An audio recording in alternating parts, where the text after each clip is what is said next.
तो मेरे प्यारे सब्सक्राइबर, आपका स्वागत है मैगी सू चैनल में। तो इस प्यारी सी लव स्टोरी को चालू करते हैं, जहाँ पे हमारी हीरोइन वान वान से मिलते हैं, जो कि एक अनजान रूम में अनजान आदमी के साथ पाई जाती है। बेड पे सभी रिश्तेदार बातें बना रहे होते हैं कि सेन परिवार की सबसे बड़ी बेटी, जिसका आज शादी होने वाला था, आज वो किसी और के साथ क्या कर रही है, किसी और आदमी के बेड पे।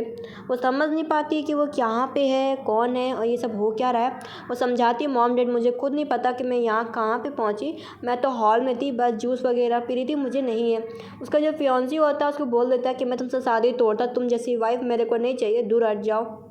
लेकिन वान वान बहुत समझाने की कोशिश करती है कि उसे खुद भी नहीं पता कि वो यहाँ पे कैसे पहुँची इस कमरे में, और ये आदमी कौन है, मैं सच बोल रही हूँ। लेकिन जो उसके फादर होते बोलते, मैं तुम्हारी गलतियों से थक चुका हूँ, अब मैं तुम्हें सेन परिवार की बेटी के पास से हटाता हूँ। सेन परिवार का तुमसे कोई लेना देना नहीं है। तुमसे अच्छी तो तुम्हारी दोस्त मोमो है, जो कि वाकई बहुत अच्छी, कम से कम अगर वो हमारी बेटी होती हमें खुशी होती। तो उसके जो फियांसी होते हैं, जो उसके माँ बाप होते हैं, उसे छोड़ देते हैं। उसके जो माँ बाप होते हैं उसे घर से भी निकाल देते हैं हमेशा के लिए। और जो मोमो होती है वो उसकी सेवियर होती है। वो बोलती है, अंकल आंटी कुछ गलतफहमी हो गई होगी, आप प्लीज़ वान वान की बात सुनिए। अंकल आंट बोलते, मोमो तुम हमेशा से अच्छी बच्ची रही हो, लेकिन वान वान बहुत ही नचड़ी और बदतमीज़ रही है। अब से इसका कोई भी रिश्ता नहीं है सेन परिवार से। उसे घर के बाहर निकाल दिया जाता है। वो बोलती, मोमो तुम तो मेरी फ्रेंड हो ना, तुम मेरी मदद करो। मोमो कहती है, मैं तुम्हारी भला मैं मदद क्यों करूँगी। वो हैरान हो जाती है और बोलती है कि तुमने तो मुझे बचपन में आग से बचाया था ना, तुम तो मेरी सेवियर हो ना मोमो। मोमो हंसते हुए बोलती, बेवकूफ़, मैंने तुमको कभी भी नहीं बचाया, और पता है मैंने तुम्हारी ड्रिंक में कुछ नशा मिला के तुमको दे दिया था, जिससे तुम्हारा शादी बर्बाद हो जाए और तुम शादी कर भी ना पाओ।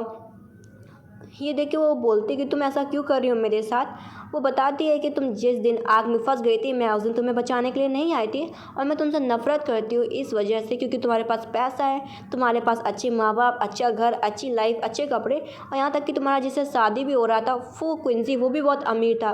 मैंने जानबूझ के तुम्हें एक गरीब आदमी से शादी करने के लिए मजबूर किया और उसके प्यार में तुम्हें डलवा दिया। और कहती, बेवकूफ़, अब तुम्हारे जाने के बाद सेन परिवार का सब कुछ मेरा हो जाएगा, मैं सेन परिवार की मालकिन बन जाऊँगी, सब मुझे मोमो सेन कह के बुलाएंगे, और तुम एकदम गाँव की गवार। और उसको एक्सीडेंट करा देती है किसी को इशारा करके, और वहाँ से चली जाती है। इधर वान वान का एक्सीडेंट हो जाता है और वो बस अपनी आंखें सांसें ले रही होती है।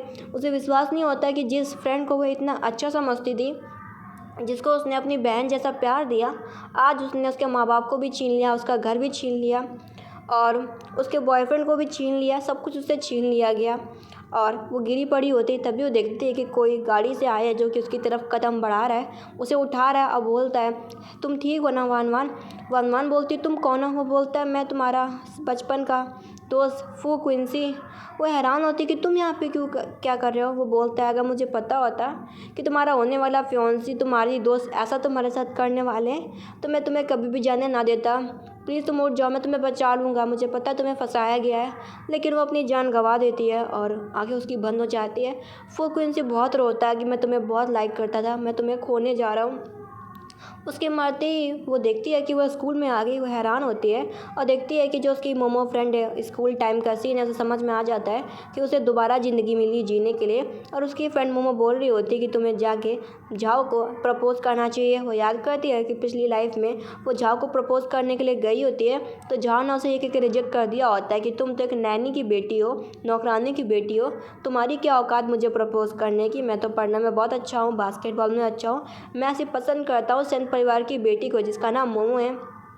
पता चलता है कि हमारी हीरोइन और मोमो ने आइडेंटिटी चेंज कर रखी होती है स्कूल पे। जो हमारी हीरोइन सेन परिवार की बेटी होती है रियल लाइफ में, स्कूल में सभी लोग उसे नौकरानी की बेटी समझते थे, और जो मोमो नौकरानी की बेटी होती है, उसे स्कूल में सभी लोग सेन परिवार की डॉटर समझते थे। और यही देख के जो झाओ होता है वो सिर्फ सेन मोमो को लाइक किया करता था। ये देख के हमारी हीरोइन को बहुत बुरा लगता है। आज जब वो अपने घर पे गई होती है, जब उसकी फादर को पता चला होता है कि उसकी वजह से सेन परिवार का नाम ख़राब हो रहा होता है, तो उन्होंने अपनी बेटी को पीटा भी होता है। और इसके बाद मोमो उसे बोल रही होती है कि तुम चिंता मत करो, झाओ को मैं पसंद नहीं करती हूँ, भले वो मेरे लिए कितना भी अच्छा हो, मैं तुमको ट्रिक सिखाऊंगी कि तुम उसके साथ क्लोज़ हो जाओ। मतलब कि मोमो का पूरा प्लान था कि वह गरीब आदमी से शादी कर ले, और जो उसका बचपन में एक शादी फिक्स हुआ था फू फैमिली और सेन फैमिली के बीच में, तो वो खुद सेन परिवार की बेटी बन के और उस रिच प्रिंस फू से शादी कर सके। तो अब प्रेजेंट में आ जाते हैं। मोमो सोच रही होती है कि वान वान झाओ को ही पानी देगी जाके, लेकिन आज उल्टा होता है। हमारी जो वन वन होती है वो झाओ के पास नहीं जाती, लेकिन झाओ को लग रहा होता है कि वो उसकी तरफ बढ़ रही है। झाओ बोलता है कि देखो मैं तुम्हें पसंद नहीं करता और तुम्हें मुझे पानी देने की ज़रूरत भी नहीं है। अगर तुम मुझे पानी दोगी बिना पीने के लिए तब भी मैं तुम्हारे हाथ का ये पानी पीने नहीं वाला, मैं तुम्हें इतना बता देता हूँ। लेकिन जो हमारी वान वान होती है, पहले वाली भोली फुलिस वान वान नहीं होती, उसको अपना सारा पास्ट याद होता है कि कैसे उसके फ्रेंड ने और जाओ ने उसे मिलकर धोखा दिया था। तो वो जाओ के पास ना जाके बल्कि प्रिंस फू के पास जाती है। ये देख के मोमो तो जल जाती है और सोचती है कि कॉलेज में सबसे अमीर लड़का ही फू प्रिंस है, उससे कोई जल्दी पल्दी दोस्ती नहीं कर पाता। वो बोलती है फू मैं तुम्हें पानी दे रही हूँ, तुम्हें अच्छा लगा। वो तुरंत ही उस पानी को एक्सेप्ट कर लेता है और पी भी लेता है और कहता है तुमने मुझे पीने के लिए पानी दिया है ना, तो मैं तुम्हें इनवाइट करता हूँ अपने साथ छोटा सा केक खाने के लिए। वो तैयार हो जाती है। ये सब देख के मोमो जल रही होती है। इधर जो झाऊ होता बोलता मोमो मैं तुम्हें पसंद करता हूँ, मैं उस गवाह तुम्हारी नौकरानी को पसंद नहीं करता, मतलब कि वान वान को, और तुम मेरा ख्याल रखना, वो एकदम गंवार है। उसको ऐसा बोल रहा होता है। इधर जो वान वान होती है फू प्रिंस के साथ बैठी होती है। फू फैमिली का बिज़नेस बहुत अच्छा होता है और फू फैमिली और सेन फैमिली के बीच में काफ़ी अच्छी दोस्ती होती है। वो अपने पहले बर्ताव के लिए सारी माफ़ी मांगती है कि जो आज तक मैंने तुम्हें इग्नोर किया, बुरा बिहेवियर किया। वो बोलते हैं मैं तुम्हें ब्लेम नहीं करता वान वान, मैं तुम्हें हमेशा से पसंद करता था। वो हैप्पी हो जाती है और बोलती है मैं बहुत ही खुश हूँ कि तुम मुझे ब्लेम नहीं करते हो और मेरे साथ अच्छी तरीके से बात कर रहे हो, बिहेव कर रहे हो, मैं इसी बात से खुश हूँ। और वो उसे अपने हाथ से केक भी खिलाता है और ख़ुद भी उसे ट्राई करने को बोलता है। वो हैप्पी हैप्पी केक को खाती है। इसके बाद वो घर वापस जाती है तो मोमो से बोलने लगती है कि आज तुम्हें कॉलेज में हो क्या गया था, तुम तो झाओ को पानी देने जा रही थी ना, तुम उसके पास क्यों चली गई फू प्रिंस के पास। वो बस उसको चिल्ला रही होती है मोमो। ये देख के हमारी हीरोइन बोलती है वान वान मोमो तुम उस पर चिल्ला क्यों रही हो, और तुम्हें पता नहीं कि बचपन में ही सेन फैमिली ने फू फैमिली के साथ मेरा शादी कर दिया था, मैं आगे चल के फू परिवार की बहू बनूंगी, तो वो मेरा होने वाला फियांसी है, ये तो आम बात है ना। उसको पानी देना, उसका ख्याल रखना, क्योंकि मुझे आगे यही करना है। और ऐसा बोल के चली जाती। मोमो सोचती है कि पहले तो बहुत ज़्यादा बेवकूफ़ थी, इतनी चालाक कैसे होगी, और उसे कुछ गड़बड़ लगता है। इसके बाद सभी लोग बोल रहे होते हैं कि देखो मोमो तो सेन परिवार की बेटी है, उसके लिए तो खाना आता भी है, और देखो ना सेन परिवार की नौकरानी है वान वान, उसके लिए भी खाना आता है। उन्हें नहीं पता होता है कि वो जिसको समझ रहे हैं कि सेन परिवार की बेटी, वो असलियत में बस एक नौकरानी की बेटी है। जो मेड मुँह होती है वह अपनी डॉटर को अच्छा खाना देती है और बोलती है कि ये हमारी मैडम सेन के लिए खाना है, मतलब कि मेड ने अपनी बेटी मोमो का रेपुटेशन स्कूल में बना के रखा होता है कि वो सेन परिवार की बेटी होती है, और जो रियल डॉटर होती है वान वान, उसे सिंपल सा खाना दिया जाता है कि सिर्फ चावल के साथ। ये देखिए हमारी हीरोइन बोलती है कि आप सच में मुझे ऐसा खाने को दे रही हैं।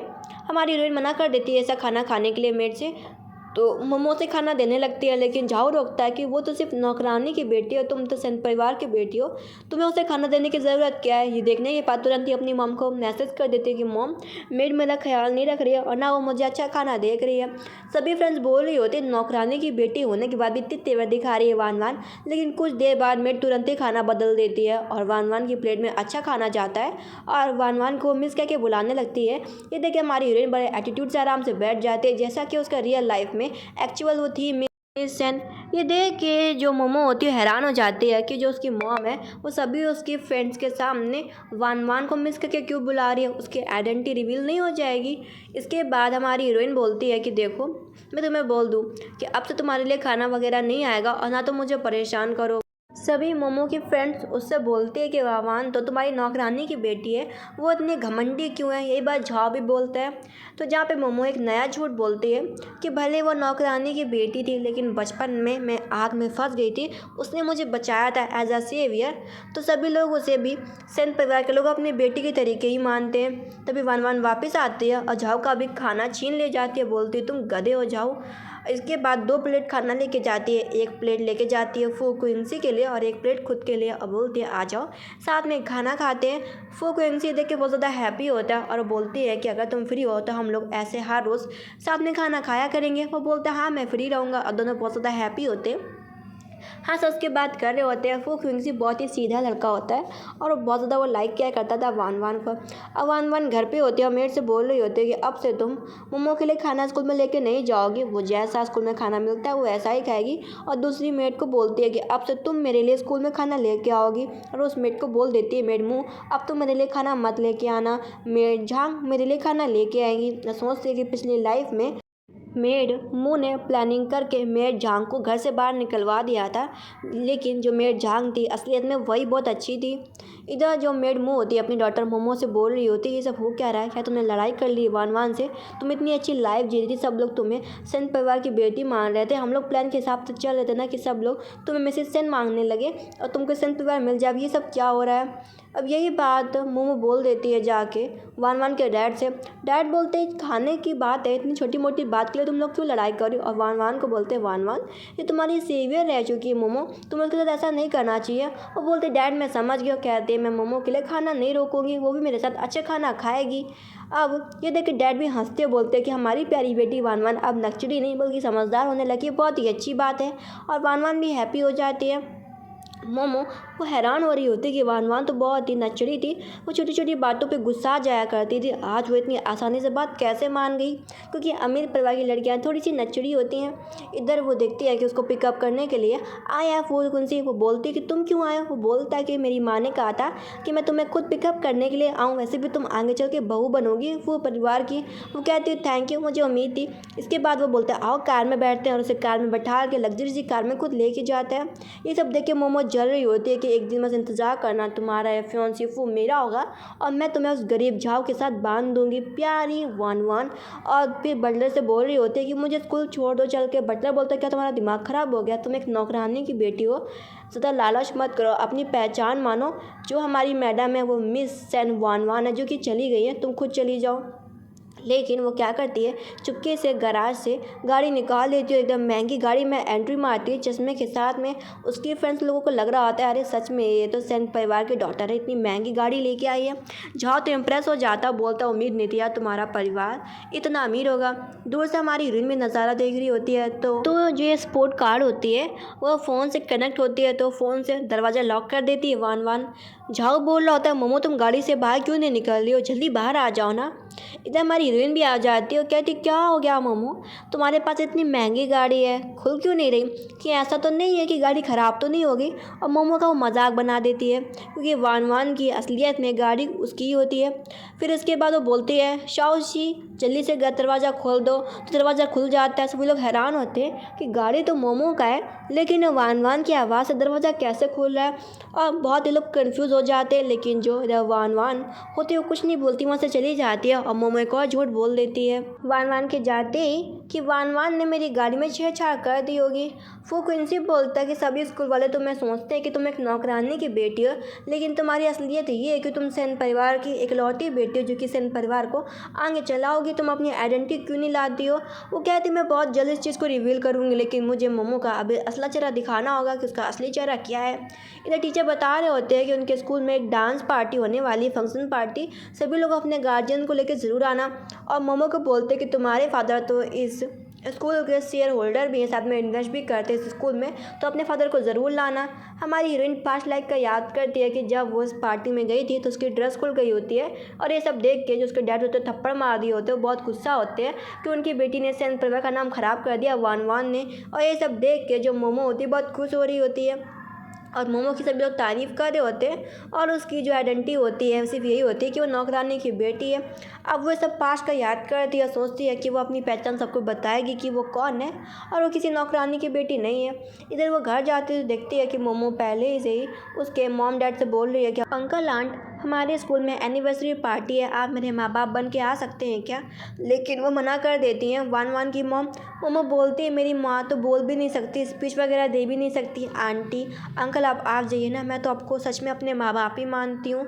तो वो मान जाते कि चलो यार तुम वान वान की सेवियर रही हो, अगर वान वान को तुम ना बचाती तो हमारे पास वान वान ना होती, तो मान जाते हैं।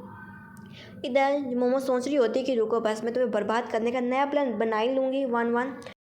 मोमो वानवान के कमरे में आती है। वानवान से बोलती है चलो कपड़े खरीदने के लिए चलते हैं। वो पास्ट लाइफ का याद करती है कि पिछली ज़िंदगी में वो कपड़े खरीदने के लिए गई होती है। मोमो उसे बोलती है कि उसके पास पैसे नहीं हैं, तो हमारी हीरोइन ने कपड़े खरीद के दे दिए होते हैं अपने पैसों से, लेकिन वह इस लाइफ में कुछ अलग करने वाली होती है। वो मोमो के साथ जाती तो है कपड़ों के स्टॉल। मोमो बड़े एटीट्यूड में बहुत सारे कपड़े खरीदने का ऑर्डर दे देती है। बोलती है मेरे पर ये अच्छा लग रहा है, ये अच्छा लग रहा है। और जब वहाँ की मेड होती है उसे बोलती है तुम सही तरीके से जिप बंद करो ना, तुम कैसी मेड हो, अगर तुम अच्छे से काम नहीं करोगे तो मैं तुम्हें इस स्टोर से निकलवा दूंगी। जो मोमो होती है काफ़ी बदतमीजी कर रही होती है स्टाफ के साथ। ये देखिए हमारी हीरोइन वान सोचती है मैं तुम्हें अच्छा मज़ा सिखाऊंगी, आज तुम्हें पता चलेगा कि खुद का पैसा कैसा लगता है जब कोई दूसरा उड़ाता है। इसके बाद वो मेड से बोलती है कि इस लड़की ने जो भी ड्रेस पसंद करी है वो खुद पे कर लेगी और मैं यहाँ से जा रही हूँ, मुझे कुछ और भी काम करना है। तो मेड बोलती ठीक है मैडम आप जाइए। और वहाँ से जब वान होती है अपना बैग लेती है और वहाँ से निकल जाती है। इधर मोमो कपड़े पहन के बाहर आती है, पता चलता है वान चली गई है। वान को फ़ोन करती है। वान बोलती है कि उसे कुछ काम था तो वो चली गई। मोमो तुम अपने लिए ड्रेस खरीद लेना। अब जो मेड बोलती है कि अगर आपने कपड़े नहीं खरीदे तो हम आपके ऊपर कार्रवाई करेंगे क्योंकि आपने समय बर्बाद किया, बदतमीजी भी करी और सिर्फ तुम एक अमीर औरत होने का दिखावा करते, तुम्हारे पास तो पैसा भी नहीं है। तो अपनी माँ से कुछ पैसे मांगती है और सस्ती सा ड्रेस खरीद लेती है जो कि 50,000 का होता है। हवाई ड्रेस पहन के आई होती है। तभी हमारी हीरोइन की एंट्री होती है जो कि बहुत सुंदर ड्रेस पहन के आती है। मोमो सोचती है कि उसने तो वान का ड्रेस ख़राब कर दिया था और वान की ड्रेस तो वाइट कलर की थी, ये ड्रेस तो ब्लैक है, ऐसा कैसे हो सकता है। झाओ बोल रहा होता है इतनी सुंदर ड्रेस पहन रखी है वान ने। उसके फ्रेंड्स लोग बोल रही होती है हम लोगों ने ड्रेस देखी थी ऑनलाइन, इस ड्रेस का प्राइस 2 करोड़ रुपए था, इतनी महंगी ड्रेस इसके पास क्या कर रही है, पक्का ये नकली होगी ड्रेस, इतनी अच्छी ड्रेस इसके पास क्या करी। लेकिन नकली भी कोई नहीं ला सकता क्योंकि ये दुनिया में एक ही पीस बनी है, बहुत ही महंगी डिज़ाइनर की ड्रेस है। मोमो अपने फ्रेंड के सामने रुतबा दिखाने के लिए कहती भले तुमने मेरे कपड़े पहन लिए हो वान, लेकिन तुम सेन पवा की डॉटर नहीं बन सकती हो। जाओ बोल रहा होता है कि तुम सच में वाकई बहुत अच्छी हो मोमो, तुमने अपने कपड़े पहनने दिए इस गवार नौकरानी वान को। इसके बाद आ जाते हैं मॉम डैड, सभी लोग मिल रहे होते हैं कि अच्छा ये मोमो तुम्हारे माँ बाप हैं। जो माँ बाप होते थोड़ी देर ही मोमो से बात करते हैं, वो सीधे जाते हैं अपने डॉटर वान से मिलने के लिए। ये देखिए क्लासमेट बातें कर रहे होते हैं कि जितना जो मॉम डैड हैं मोमो के, वो मोमो अपने मॉम डैड से मिलती नहीं जितना वान मिलती है। चेहरे से देखो वान का चेहरा और उसकी मॉम का चेहरा काफ़ी मिलता जुलता है, कि ऐसा तो नहीं है कि वान ही डॉटर हो सेन परिवार की। और ये सब बातें मोमो भी सुन रही होती है, उसे तो बुरा लग रहा होता है। उसकी फ्रेंड्स लोग बोलते कि देखो तुम बुरा मत मानो और चलो तुम तो बहुत अच्छा पियानो बजा लेती हो, चलो पियानो बजाओ चल के। उसके फ्रेंड्स लोग उसे ऐसा बोलते हैं तो वो मान जाती है और उसके बाद वो स्टेज पर जाके पियानो बजाने लगती है। और दूर से हमारी हीरोइन खड़े होकर नज़ारा देख रही होती है।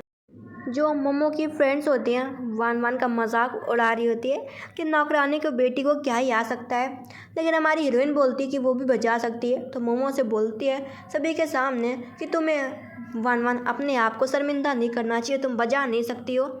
लेकिन हमारी हीरोइन बोलती है ऐसा कोई काम नहीं है जो कि मैं नहीं कर सकती हूँ, जो असली होता है इंसान वो असली होता है। वो इतनी तो बात मोमो को बोल देती है। तो मोमो कहते हैं तुम्हें इतनी हिम्मत है तो सभी के सामने बजाओ पियानो। इसके बाद वो जाती है और बैठ जाती है सीट पे और बहुत अच्छा पियानो बजा रही होती है। ये सारी धुन सुन के सभी लोग हैरान हो जाते हैं। फू क्विंसी होता है उसकी धुन से काफ़ी इंप्रेस होता है और उसे फ्लावर देता है कि तुमने बहुत ही अच्छा बजाया है। और उसके पियानो बजाने की टेक्निक काफ़ी अच्छी होती है मोमो से।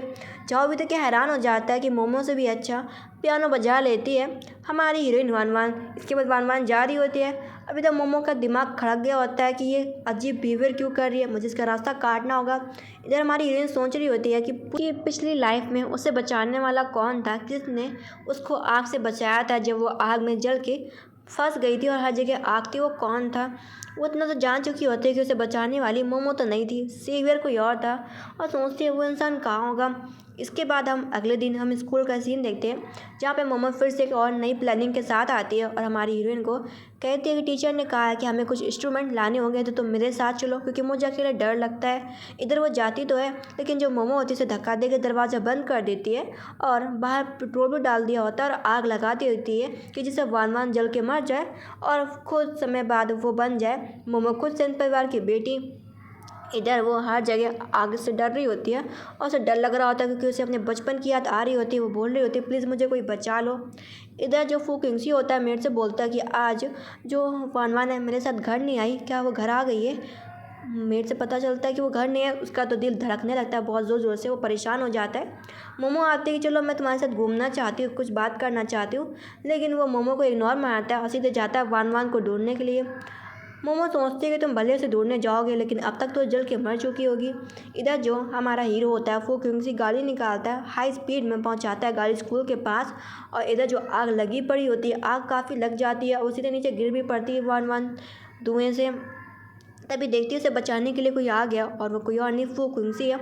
उसे अपने बचपन की याददाश्त आ जाती है कि उसे बचाने वाला लड़का कोई और नहीं बल्कि फू क्विंसी है। इधर वो हॉस्पिटल में होते हैं, उसके मॉम डैड काफ़ी चिंता कर रहे होते हैं कि स्कूल में आग लगी कैसे, हमें फुटेज चेक करानी होगी। वो बताने जा रही होती है कि इसमें मोमो का ही हाथ है, लेकिन वहाँ पे मोमो आ जाती है और मोमो बोलती है कि मुझे माफ़ करना वान वान, मेरा ऐसा इरादा नहीं था, मैंने तुम्हें बस गलती से कमरे में बंद कर दिया था मजाक मजाक में, मुझे उम्मीद नहीं थी कि वहाँ आग लग जाएगी। ये देखिए हमारी हीरोइन बोलती तुम्हारी वजह से अगर मेरी जान चली जाती तो।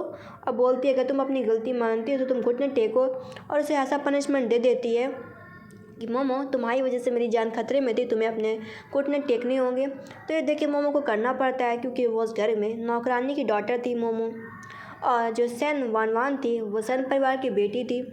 इसके बाद हमारी हीरोइन अपने फ्रेंड फू क्विंसी से बात कर रही होती है और कह रही होती है कि तुम मुझे बचाने वाले थे, तुम ही नहीं मुझको बचपन में बचाया था, तो तुमने मेरे परिवार को क्यों नहीं बताया कि तुम मेरे सेवियर थे, तुम जानते हुए भी कि मोमो ने मुझे कभी भी नहीं बचाया और वो हर एक अच्छी लाइफ जी रही है मेरे घर पे, तुम ऐसा क्यों कर रहे हो।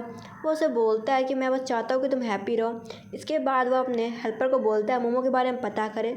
पता चलता है कि वो जो मोमो की पिता है वो एकदम दारूबाज आदमी है, और उनके ऊपर बहुत सारा कर्जा है, और काफ़ी चीज़ें मोमो के बारे में पता करवाई होती है।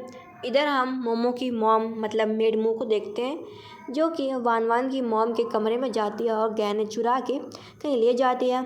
इधर जो मेड मुँह होती है और सभी नौकर एक साथ खड़े होते हैं। जो वान वान की माँ होती बोलती तुम नौकर मेरे यहाँ 10 साल से काम कर रहे हो, मुझे बताओ किसने मेरे गहने चोरी किए। मेड मुँह बोलती है कि मालकिन आप थोड़ा सा भूल गई होंगी, आपके कमरे से ना मिस वान वान ने कुछ गहने निकाले होंगे, मुझे वो गहने उनके कपड़े से मिले थे। ये देखने के बाद जो मॉम होती है वान वान से बोलती है कि बेटा हम तुम्हें करोड़ों की पॉकेट मनी देते हैं, क्या इतना कम है जो तुम मेरे कमरे से गहने निकाल रही हो। ये देख के हमारी हीरोइन कुछ नहीं बोलती। उसके बाद बोलती है कि मेड मुँह मैं कुछ आपको दिखाना चाहती हूँ कि असली चोर कौन है, और दिखा देती है फुटेज वगैरह कि आपके कमरे में मेड मुँह गई थी और वह कुछ गहने चुरा के लाई थी और उसने मुझे फंसाने की कोशिश करी। ये देख के बटलर भी बोलता है कि मुझे पता ही था कि ये मेड मुँह और इसकी बेटी मोमो सब मिली हुई हैं, ये दोनों एक जैसी हैं। इसके बाद मेड मुँह को उस घर से निकाल दिया जाता है। मेड मुँह समझाने की कोशिश करती है कि उसका ऐसा इरादा नहीं था, लेकिन वान वान की माँ बोलती है कि तुमने मेरे गहने भी चुराए और मेरी बेटी को फंसाया भी, और माँ बेटी के बीच में तुम लड़ाई करवाना चाहती थी। मेड मुँह तुम ऐसी कब हो गई, और उसे घर से बाहर निकाल दिया जाता है। ये फैसला वान वान के फादर बोलते हैं कि हाँ मेड मुँह तुम्हें उस घर से बाहर निकाला जाता है। मोमो बोलने लगती है कि अंकल आंट मुझे मत निकालो, मेरी इसमें कोई गलती नहीं, मुझे नहीं पता कि मेरी माँ ने ऐसा क्यों किया। लेकिन जो वान वान के मदर और फादर होते हैं वो बोलते हैं नहीं मोमो हम तुम्हें नहीं निकाल रहे, तुमने हमारी बेटी को बचाया था, हम भी तुम्हें अपनी बेटी के तरीके ही मानते हैं, और वान वान भी तुम्हें अपनी बहन ही मानती है, हम तुम्हें कभी नहीं निकालेंगे घर से बाहर। हमारी हीरोइन सोचती है कि मोमो का सच बाहर लाना होगा। इधर मेड मुँह को घर से बाहर निकाल दिया जाता है। वो बोल रही होती है कि ये बीच जो ये सेन वान वान है चालाक हो गई है। मोमो बोलती है आप चिंता मत करो, मैं इसका पत्ता बहुत ही जल्दी साफ़ कर दूँगी, बस मुझे कुछ समय चाहिए। इधर वो हमारी जो वान वान होती है वो फू क्विंसी से बात कर रही होती है। फू क्विंसी बोल रहा होता है आज बहुत ही दुखी हो, काफ़ी कुछ सोच भी रही हो। वो बताती है कि मुझे पता है कि मोमो एक अच्छी लड़की नहीं है और तुम मेरे सेवियर हो, वो हमारे साथ और भी कुछ बुरा करना चाहती है, मैं उसका असली चेहरा लाना चाहती हूँ कि वो लालची है, सिर्फ अपने लिए सोचती है। मुझे तुम्हारी मदद चाहिए तो मेरी मदद करोगे उसका पर्दाफाश करने में। तो वो क्विंसी मान जाता है उसकी मदद के लिए, और एक दिन बाद तुरंत ही उनके कॉलेज में उनकी क्लास में एक नया लड़का एंट्री लेता है, जो कि नॉर्थ ईस्ट साइड का प्रिंस होता है, मतलब कि उसकी फैमिली प्रिंस टाइप की फैमिली होती है, बहुत ही लग्जरियस लोग होते हैं। जैसी बात मोमो को पता चलती है फैसला करती है कि अगर इसने साई ग्रुप के बंदे को फंसा लिया ना, वो एकदम अच्छी लाइफ जिएगी।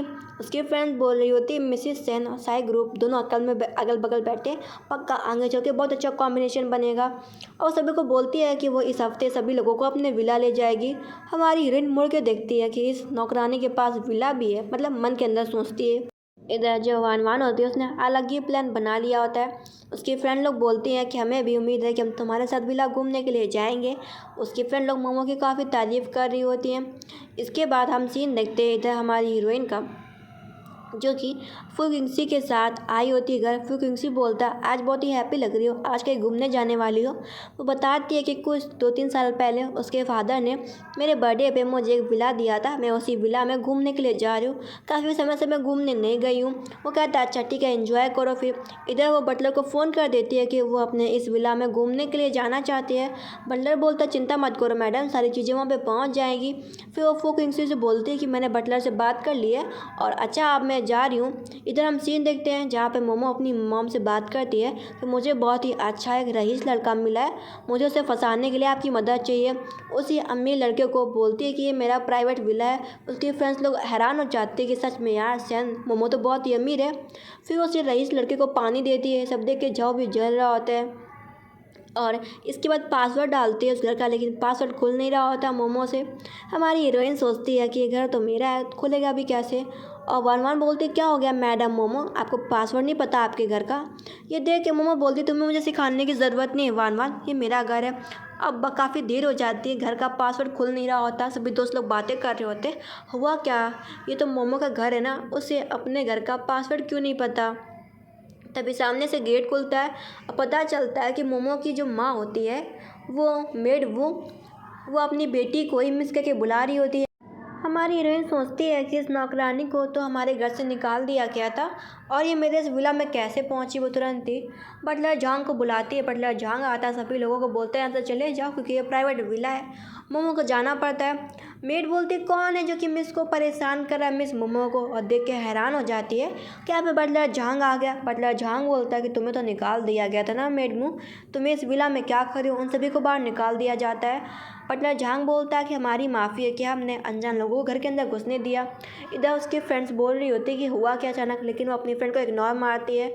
उसकी माँ से बोलती है माँ ये सब क्या हो रहा है। उसकी माँ बोलती मैं क्या कर सकती हूँ, ये विला भी तो सन परिवार का है ना, और बटलर झांग मुझसे पद में बड़ा भी है। फिर जो रईस लड़का होता है जो साई, वो उसे अपने साथ मोमो को लेके जाता है। इधर वो बटलर झांग को बोलते अगली बार याद रखना कि इस विला में कोई भी आलतू फालतू का बंदा ना घुस पाए। बटलर झांग ओके बोलता है।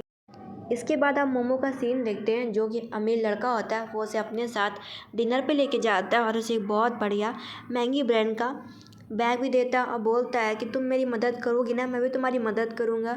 और मोमो तो बिल्कुल उसके प्यार में अंधी हो जाती है। इधर दूर से हमारी हीरोइन नज़ारा देख रही होती है कि बस तुम्हारे बुरे दिन आने ही वाले हैं, और मोमो बस उस अमीर लड़के के साथ खुश होती है। इधर मोमो एक डॉक्यूमेंट चुराने जा रही होती है उसी अमीर लड़के के लिए, और वो चुपचाप वान के फादर के ऑफिस रूम में जाती है, डॉक्यूमेंट निकालती है और उसे लेके जा रही होती है अपने उसी लवर अमीर लड़के शाह को देने के लिए, कि जिससे वो उसे डॉक्यूमेंट देगी और शाह उससे शादी कर लेगा, फिर वो एक अमीर औरत हो जाएगी। अब जैसे ही वान के माँ बाप आ जाते हैं, पता चलता है वान ने अपने माँ बाप को पहले ही बता दिया था कि जो मोमो अच्छी लड़की नहीं है बल्कि वो लालची है, और वो आज आपके ऑफिस रूम से डॉक्यूमेंट चुराएगी। उसके माँ बाप को विश्वास ही नहीं होता, लेकिन जब उसके माँ बाप सामने से देखते हैं कि मोमो सामने से उनके घर में डॉक्यूमेंट चुरा के लेके जा रही है, वान की मॉम बोलती है कि तुम तो बिल्कुल अपनी माँ की तरीके निकल गई। मोमो हमें उम्मीद नहीं थी, हमने तुम्हें इतने सालों से अपने घर में रखा पाला बेटी के तरीके, तुमने चोरी किया डॉक्यूमेंट। मोमो बोलते तुम्हारे इस गरीब सेन पेपर में रहना भी कौन चाहता है, पता है 100 ग्रुप कितना बड़ा है, सेन ग्रुप से तो काफ़ी बड़ा है। मैं उसको डॉक्यूमेंट दे दूँगी, इसके बाद मैं उससे शादी कर लूँगी, अमीर हो जाऊँगी। तभी वहाँ पे हमारे हीरो फू क्विंसी की एंट्री होती है। मोमो सोचती है कि अब उसे फू क्विंसी की भी ज़रूरत नहीं है, फू क्विंसी भी अमीर मिस्टर सावर डॉक्यूमेंट देने के बाद वो अमीर हो जाएंगे, और बताते हैं कि उसने कभी भी वान को नहीं बचाया, बचाने वाली सेवियर वो नहीं है। तभी वहाँ पे उसका वही अमीर बॉयफ्रेंड साव आ जाता है। तभी उसे पता चलता है कि उसका अमीर बॉयफ्रेंड साव कुछ भी नहीं बल्कि वो सिंपल सा एक गार्ड है, और ये सब फू क्विंसी की प्लानिंग होती है। आप सबको असली सच पता चल जाता है तो सभी लोग उसे घर से बाहर निकाल देते हैं मोमो को। इसके बाद उसकी फ्रेंड्स लोग बोल रही होती है कि हमें कुछ खाना खिला दो चल के, मोमोज स्वीट वगैरह, और उसे महंगे रेस्टोरेंट में लेके जाती है। वहाँ का जो खाने का प्राइस काफ़ी ज़्यादा होता है। मोमो के पास तो पैसे नहीं होते क्योंकि पहले तो वो सेन परिवार के पैसे उड़ाया करती थी। इधर वो अपने जाओ बॉयफ्रेंड से बोलती है कि तुम मेरे बॉयफ्रेंड हो ना, मेरे घर वालों से लड़ाई होगी, मेरे पास पैसे नहीं है, तुम मुझे ट्रांसफ़र कर दो या तुम खुद पे कर दो, जब मेरे घर वालों से मेरी बन जाएगी ना, मैं तुमको डबल पैसे दे दूँगी। तो वो मान जाता है। सेम उसी रेस्टोरेंट में हमारी हीरोइन भी मिठाई खाने के लिए आई होती है।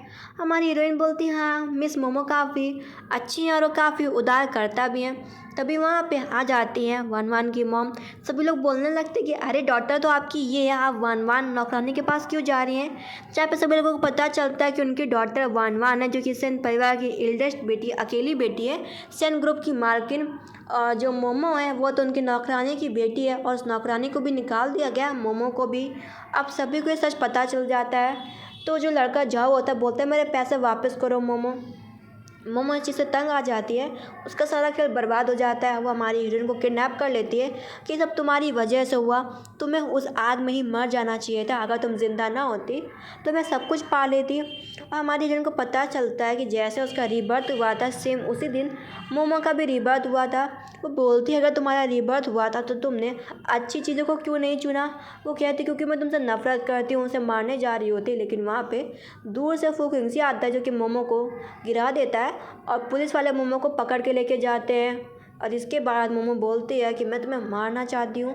इधर जो फुकिंगसी होता है वो वन वन को गले लगा लेता है कि मैं आ गया हूँ। इधर जो वन वन के मदर फादर होते हैं वो उसका शादी फू परिवार में फुकिंगसी से हैप्पी कर देते हैं। वो फुकिंगसी के साथ काफ़ी खुश होती है और सोचती है कि भले इसकी पिछली ज़िंदगी बेकार हो गई थी, लेकिन आखिरी वक्त में फुकिंगसी उसके साथ था, और इस लाइफ में उसने अपनी ज़िंदगी अच्छी कर ली। और इस लाइफ में फुकिंगसी उसके साथ है। वो उसे रिंग से प्रपोज करता है और उसकी आंखों में आंसू होते हैं। वो बोलता है तुम रो मत, मैं तुम्हें हमेशा प्रोटेक्ट करूँगा। वो सोचती है कि इसकी बातें वैसी बिल्कुल सेम है जैसे उसने पिछली वाली ज़िंदगी में कहा था कि मैं तुम्हें हमेशा प्रोटेक्ट करूँगा, अगली वाली ज़िंदगी में भी। और ड्रामा ख़त्म होता है और दोनों शादी कर लेते हैं, फुकिंगसी भी और वन वन भी। Thank you, please subscribe.